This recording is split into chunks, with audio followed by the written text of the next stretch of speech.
The TVWAN News is proudly brought to you by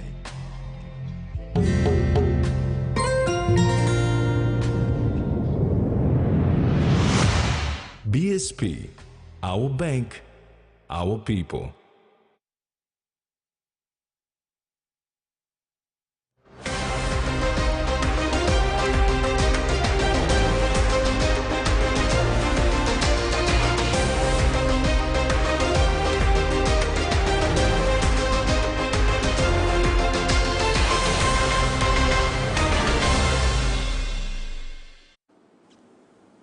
Hello, I'm Mary Silla. Thanks for joining us. This is TV1 News. And I'm Jasmine. Join me later this evening for sports news.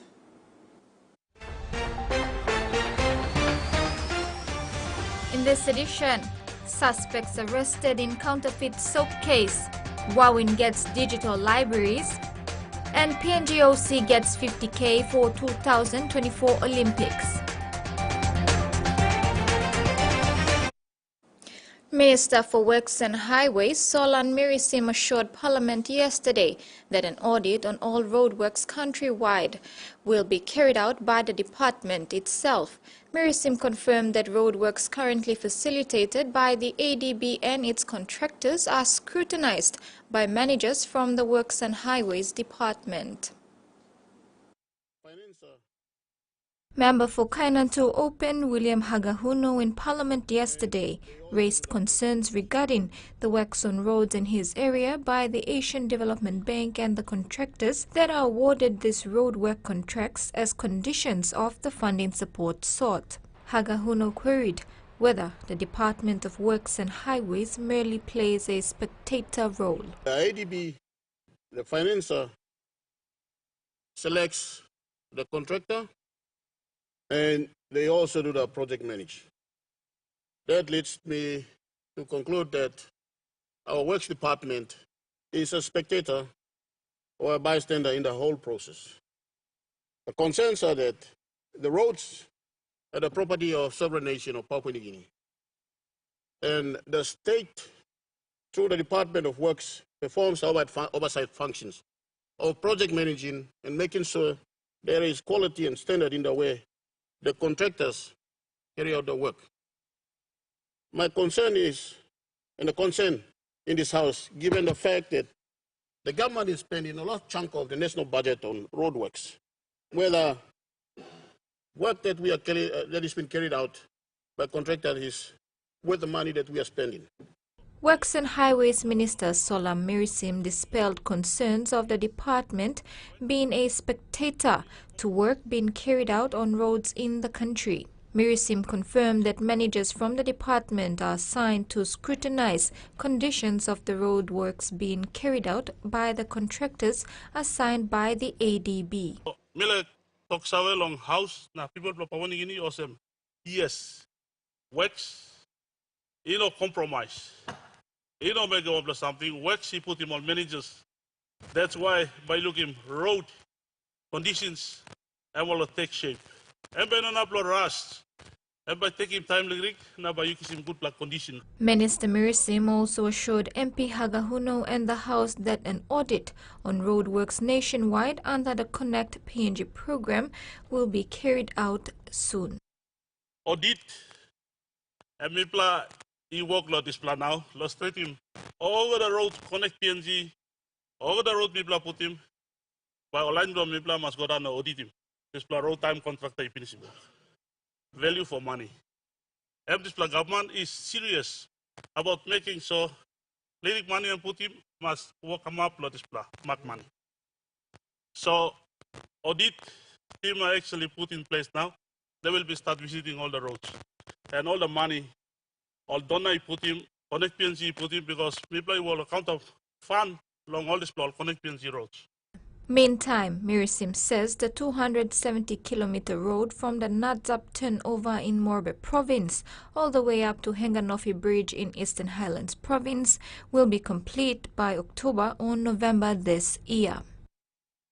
Furthermore, Minister Mirisim says the department plans to install weigh stations at designated checkpoints along highways where the weight of trucks are checked. Mirisim says the revenue gained from this financial activity will fund the maintenance and refurbishment works on roads around the country. And plan lo works now lo mipla put the weighing stations because times the government put the weighing station time blocks is la fee. Ems la fee ta sobrang black sim na maintaining more road ya, maintaining more bridge ya.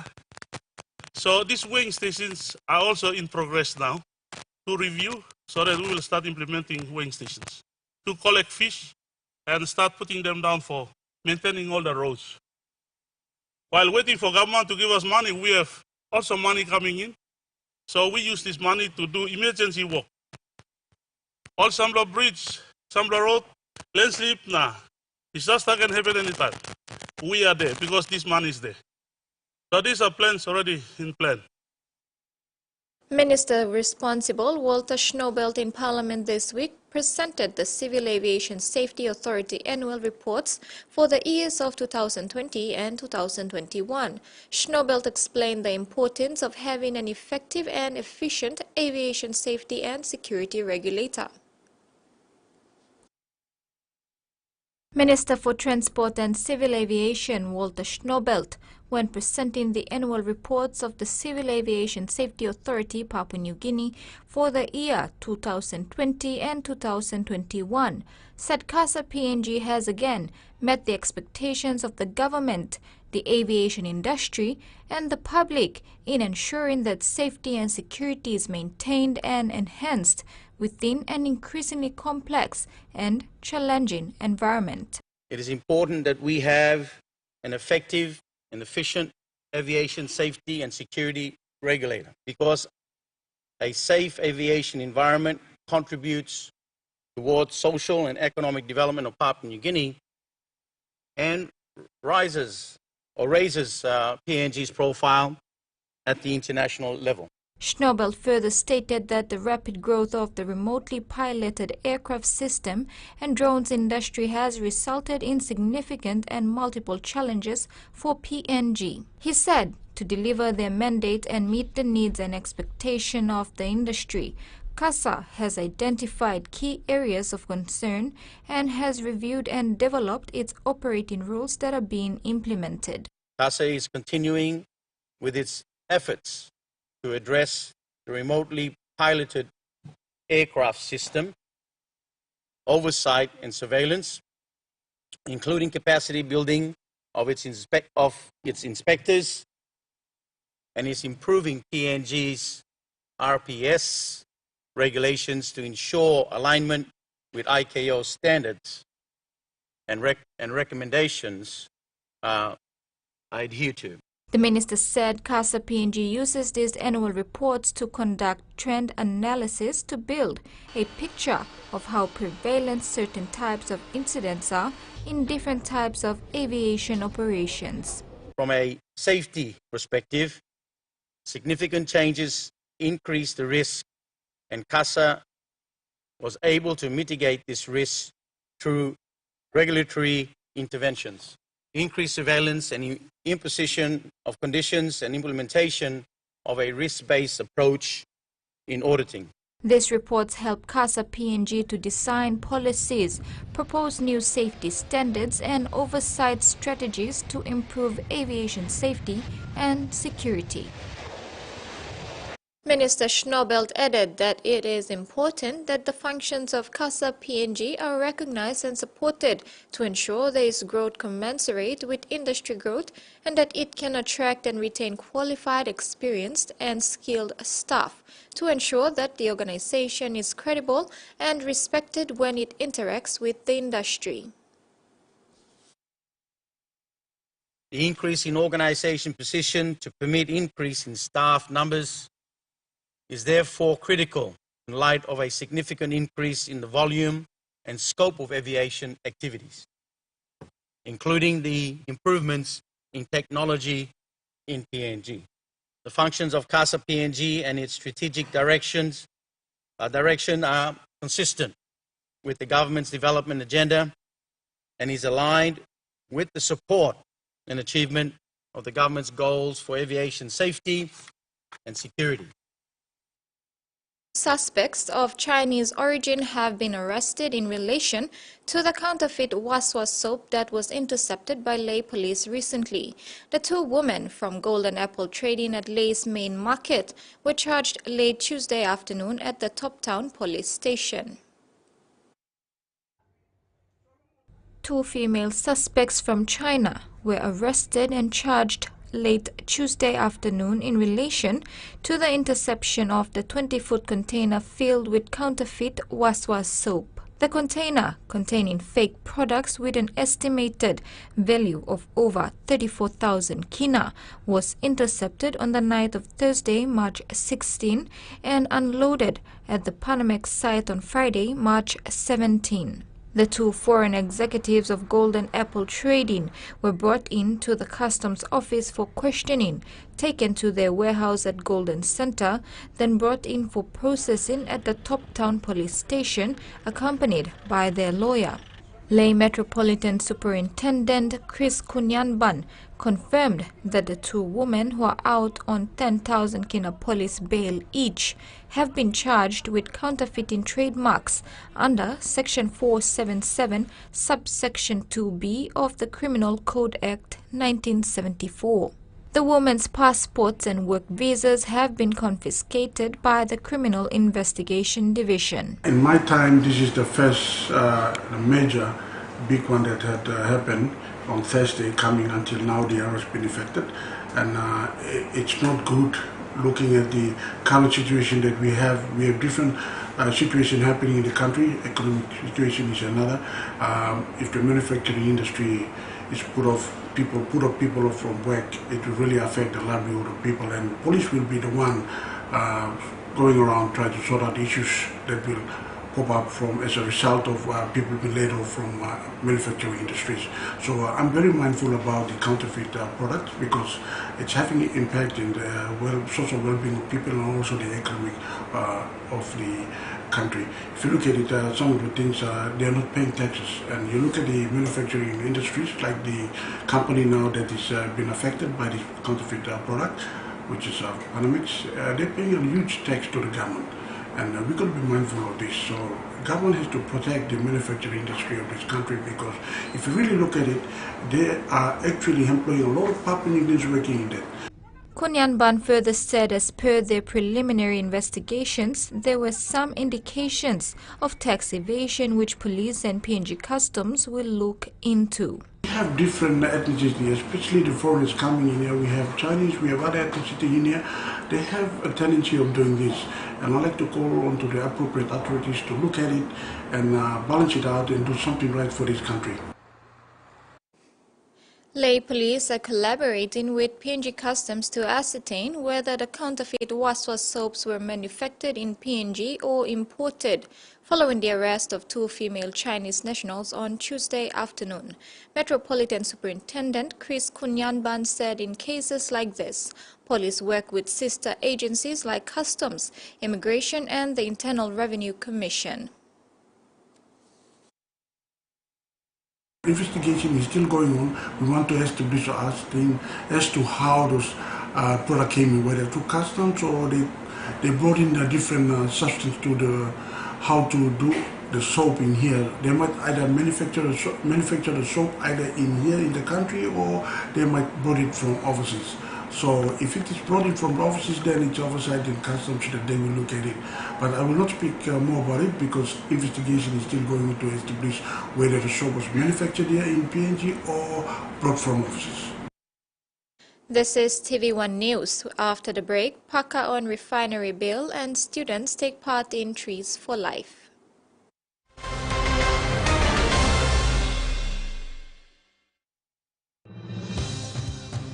With BSP Internet Banking, you can enjoy your banking at home, at work, or wherever you are.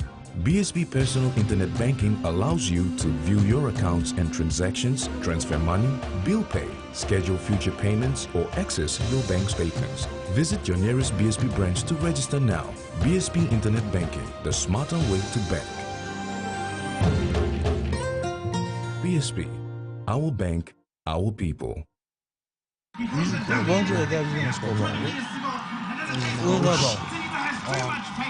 Yeah. Live Femi Hamamas want them twisties. Open net.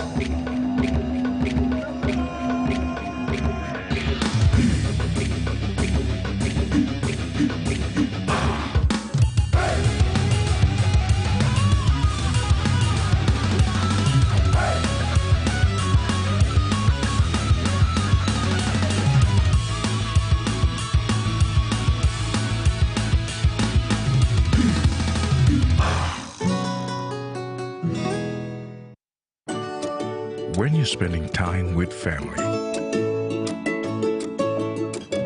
when you've got a big day ahead, when you have given it all you've got, when you're putting on a feast, that's when you want the best. That's when you want flame rice. New flame rice. Win him, Olgeta.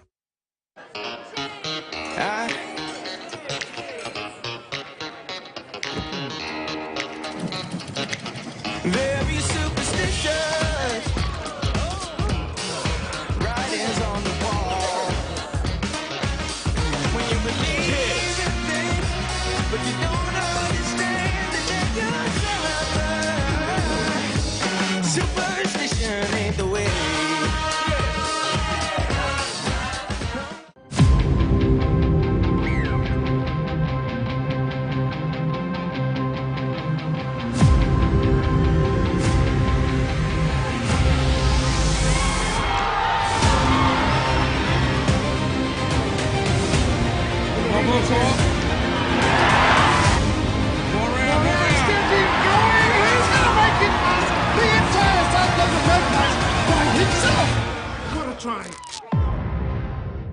Things only get harder on Thursday night. The Battle of the West with the Panthers, a rematch of last year's grand final. It's going to be massive for us. You know, they're the benchmark, and I'd like to think we are too, so we need to get back to where we are.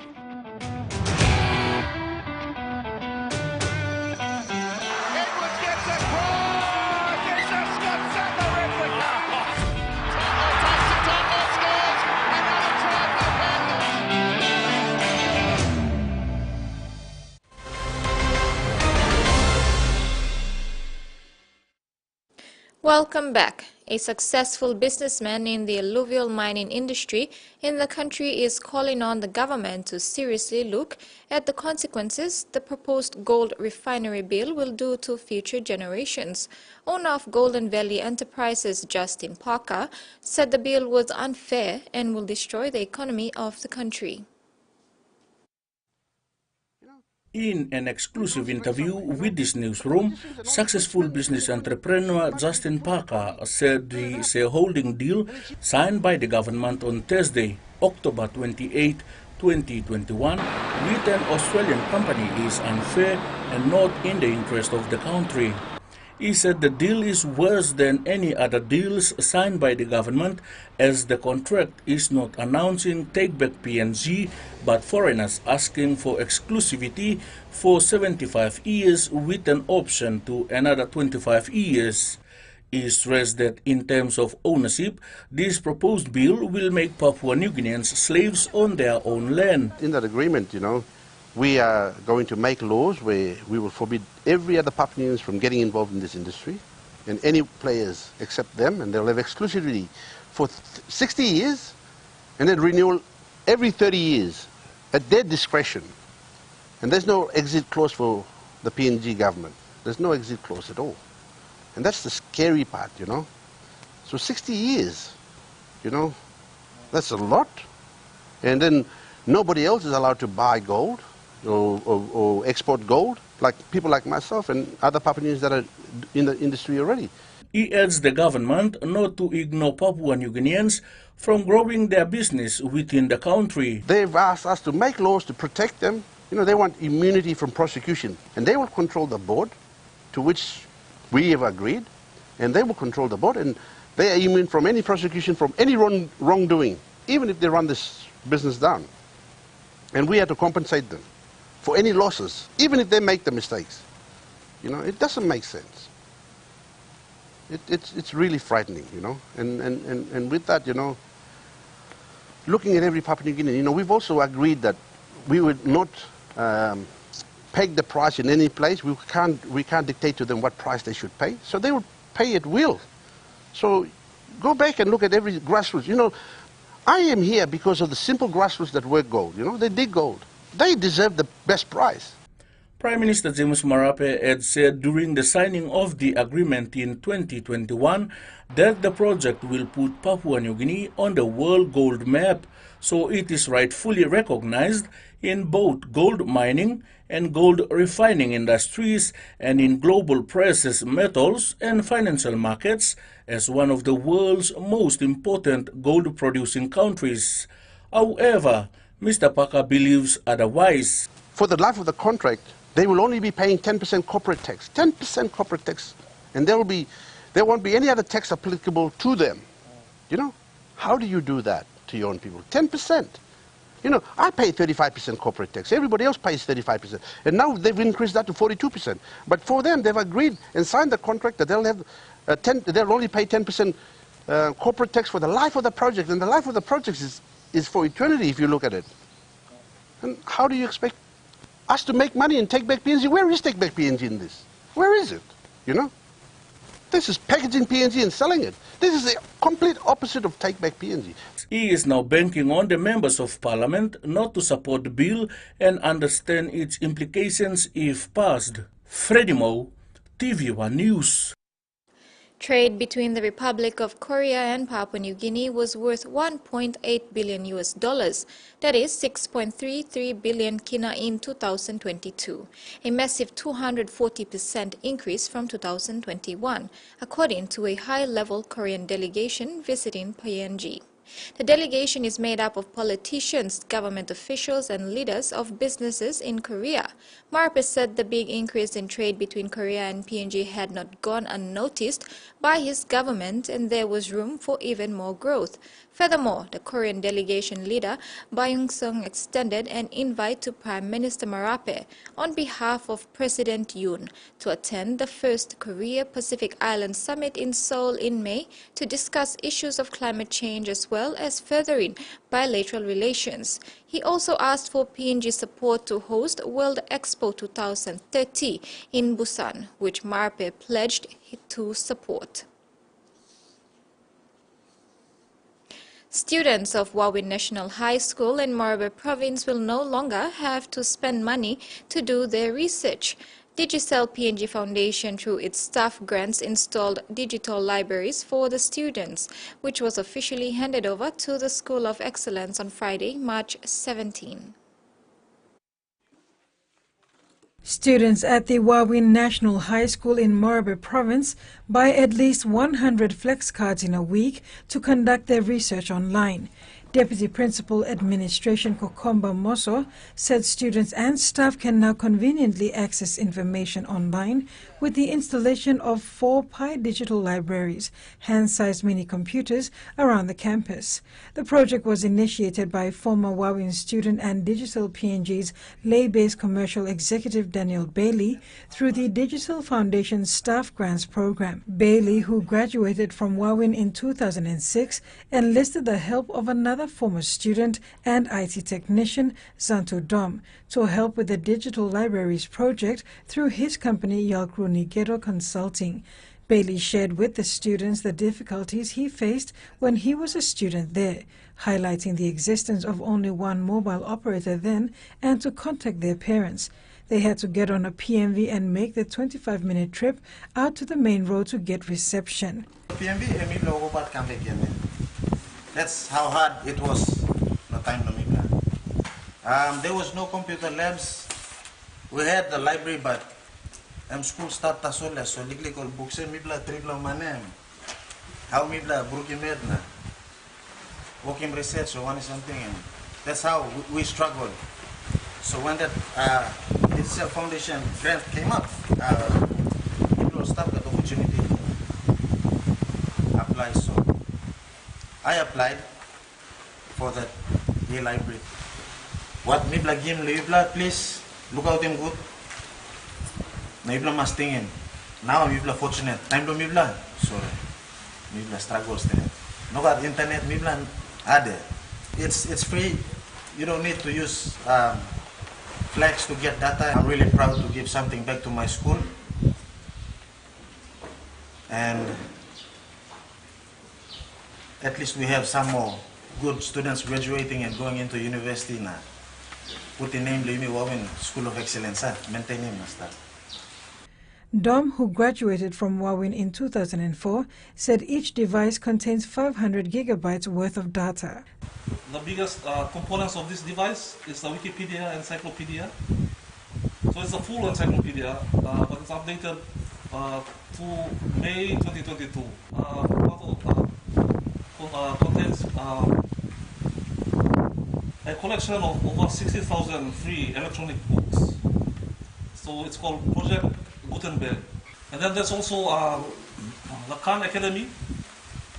There's a professor, I think he's an Indian, but he migrated to America. The digital libraries also have influential videos from TED Talks, dictionaries, maps, and atlases. Users can only access data contained in the digital libraries.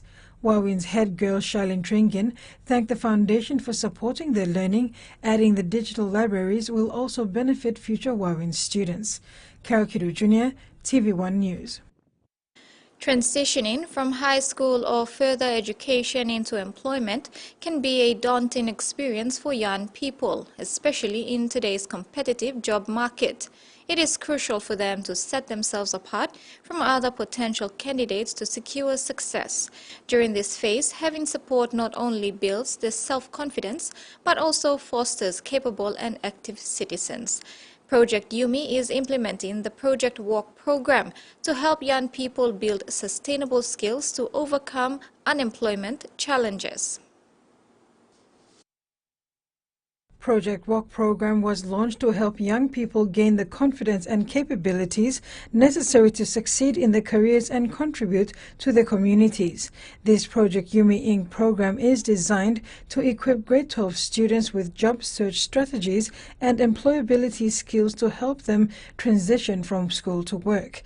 Moreover, the program aims to offer work experience and internship opportunities for program graduates. IEA College of TAFE recently hosted students from Marionville Secondary School and Badihago Technical Secondary School at the Ella Beach campus for the first Project Walk program of 2023. The college pledged its support by opening up its 4 computer training labs for the program. Grade 12 students from participating schools used the labs to gain important practical experience in writing resumes, building job search strategies, and writing job application letters, which will be invaluable once they complete their education. Volunteer mentors from Corporate Sponsor Credit Corporation and the Youngport Moresby Chamber of Commerce and Industry guided the students through practical and experimental learning activities, while volunteer facilitators from Project Yumi Inc. and Credit Corporation taught the program content. To provide important skills training to over 360 participants this year, Project Yumi Inc. is committed to empowering PNG youth in building sustainable skills to overcome the youth unemployment challenge in the country. Additionally, the organization is expanding the reach of its youth empowerment initiative by introducing a community-based program. The success of the Project Walk 2023 program would not be possible without the generous support of IEA College TAFE, the Youngport Moresby Chamber of Commerce, and corporate sponsor Credit Corporation. Karakidu Jr., TV1 News. The third Indonesia-Papua New Guinea Joint Ministerial Committee meeting held in Jakarta, Republic of Indonesia, was a success. PNG Foreign Affairs Minister Justin Chochenko with his counterpart Retno Masudi discussed various issues of bilateral and regional importance. During the meeting, Chochenko said he looks forward to welcoming the Indonesian government Development Cooperation scoping teams. The scoping teams will visit PNG to look at certain infrastructural projects in Vanimo, Sandan Province, and the National Capital District in the health sector. The visit will go a long way to improving and protecting the lives of Papua New Guineans.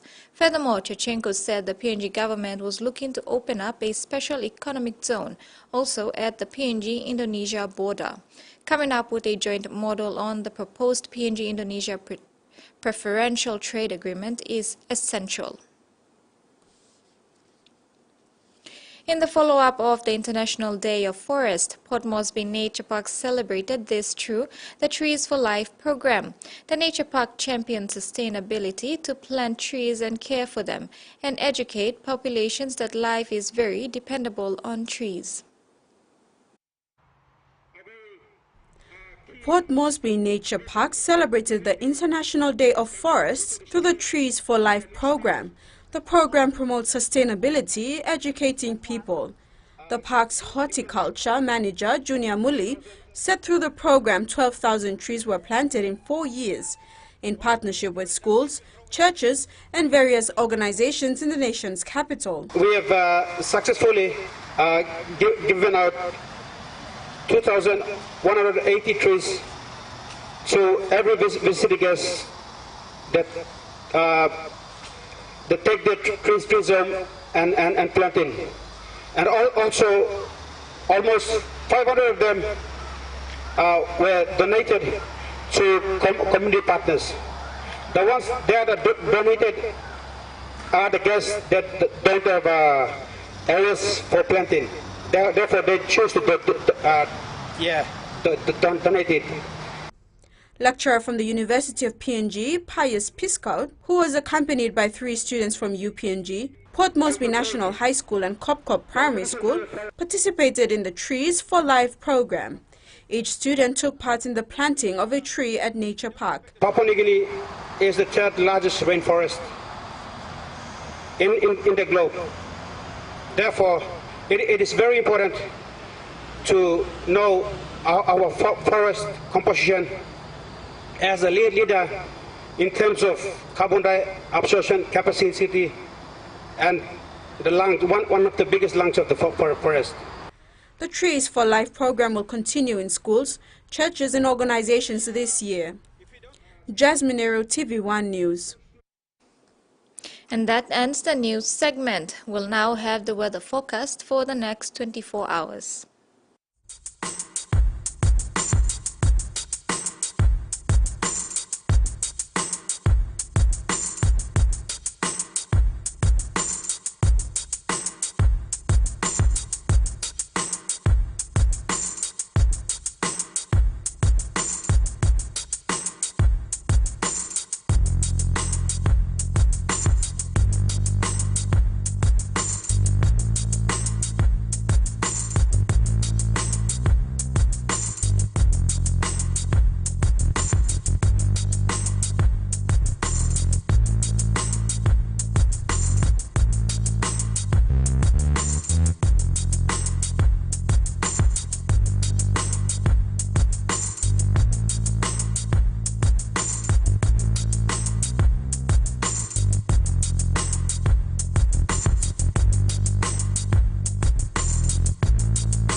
After the break, we'll have news from around the region. Stay tuned.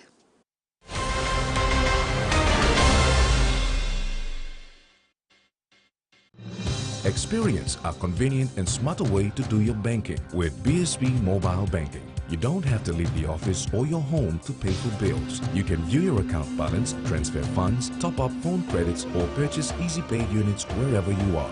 Visit your BSB branch today to register now for BSB Mobile Banking. BSB Mobile Banking, the smarter way to bank. BSB, our bank, our people. He says the best Hunters players come from his region. So does she. But there's one thing that brings everyone together. SB Lager, Bunyam Yumi. A quick favorite meal for the day does feel good. Snacks noodles is my choice for a simple meal. It is easy to prepare and fast to cook. And with a touch of flavor and ingredients, quality noodles that can be cooked and enjoyed in many different ways. You see, my whole family loves it. It's made here in PNG and comes in different pack sizes. Snacks noodles, tastier but you like it more. It's on again. It's back to school with Colgate and Protex. 100,000 kina worth of prizes to be won. Win laptops, tablets and 250 kina shopping vouchers. Simply purchase 2 or more Colgate and Protex branded products, write your name and contact details at the back of the receipt, drop it in the entry bin in participating stores for a chance to win. Promotion begins 1st February and ends 31st March 2022. Hurry! Go to your nearest participating store and purchase Colgate and Protex products to win. Terms and conditions apply. When skin tends to lack natural oil, it is termed dry skin. Refresh and rehydrate with the Neutrogena Hydro Boost range. Here's a simple 3-step routine. 1. Hydro Boost Cleanser. It is gentle, won't clog pores, and adds moisture to the skin, unlike soap. Step 2. A moisturizer, such as this one, for replenishment. Step 3. Bright Eyes. This specially formulated eye roll-on infuses moisture around the delicate eye area. And there you go. Be beautiful, be you. The ball gets played on the 30-meter line. Passes to his left for the young fella, just 19 years of age. Don't touch my twisties! Oh, that's gotta hurt. Like Femi Hammer must want them twisties.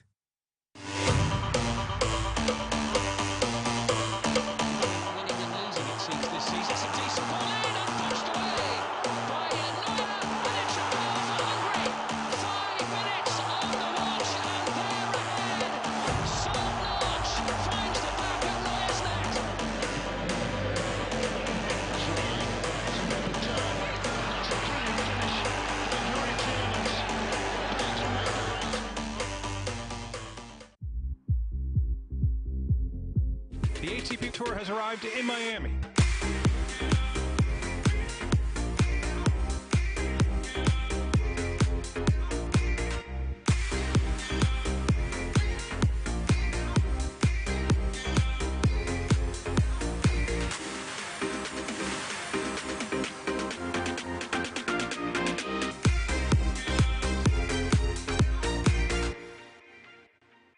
This is better than a fairy tale.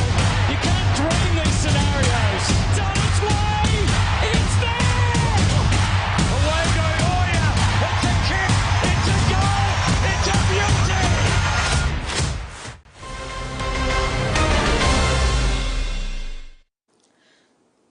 Welcome back.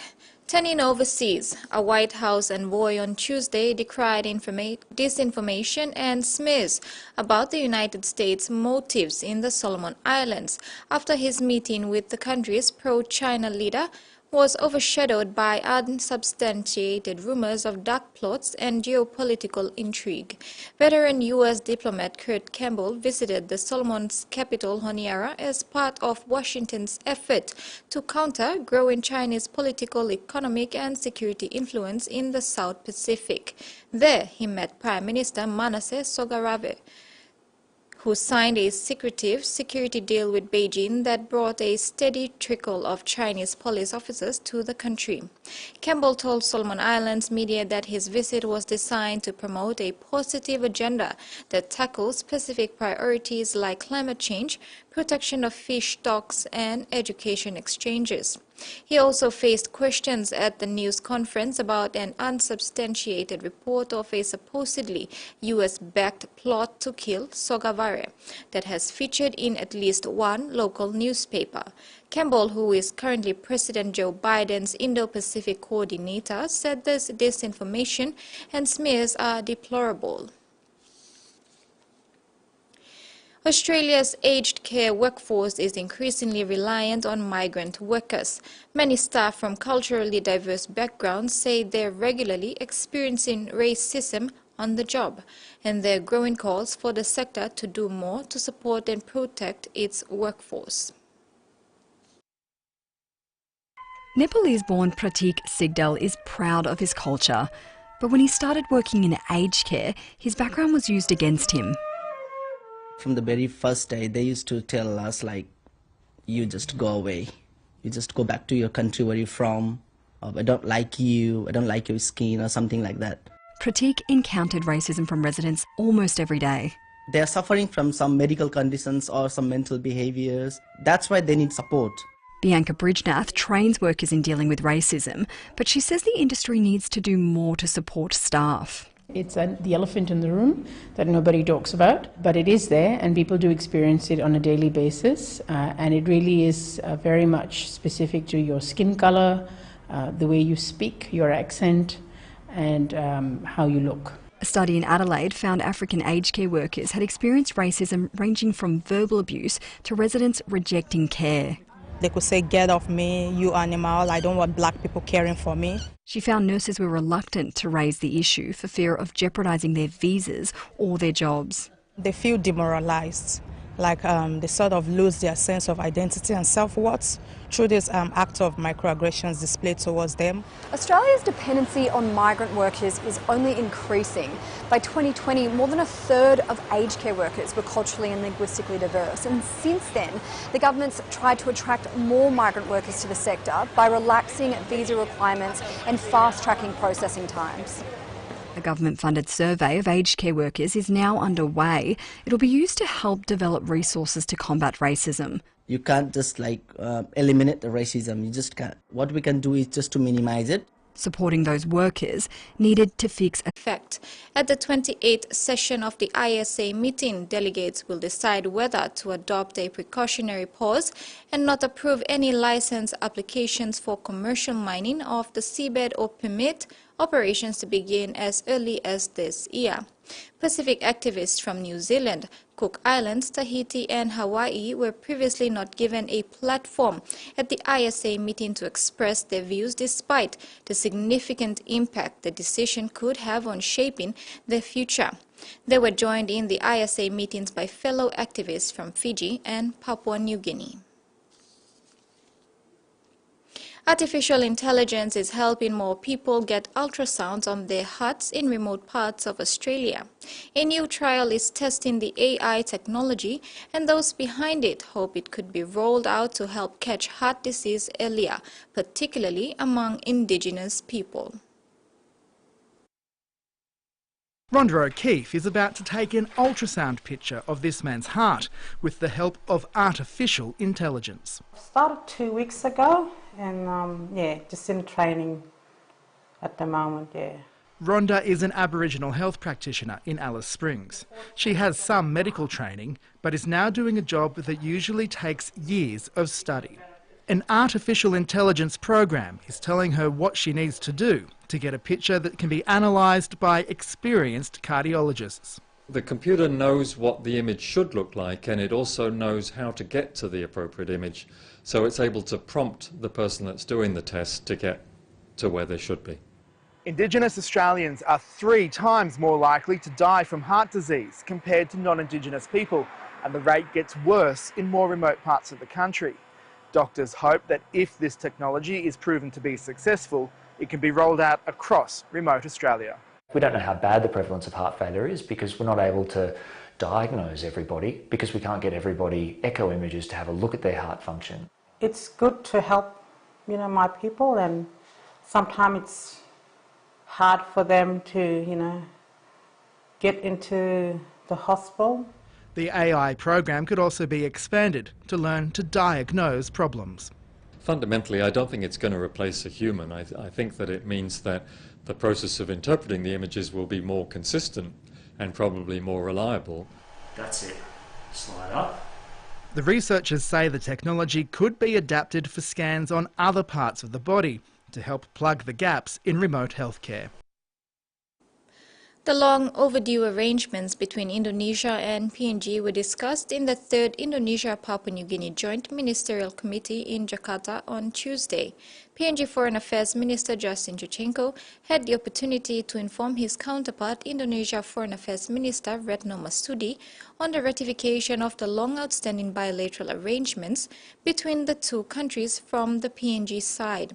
He also spoke on the basic border agreement signed in 2013, the visa waiver agreement signed in 2015, and the PNG NEC approval of the PNG-Indonesia Defense Cooperation Agreement. Indonesia Foreign Affairs Minister Retno Marsudi was informed of the re-establishment of air service routes in agreed designated ports of entry between the two countries.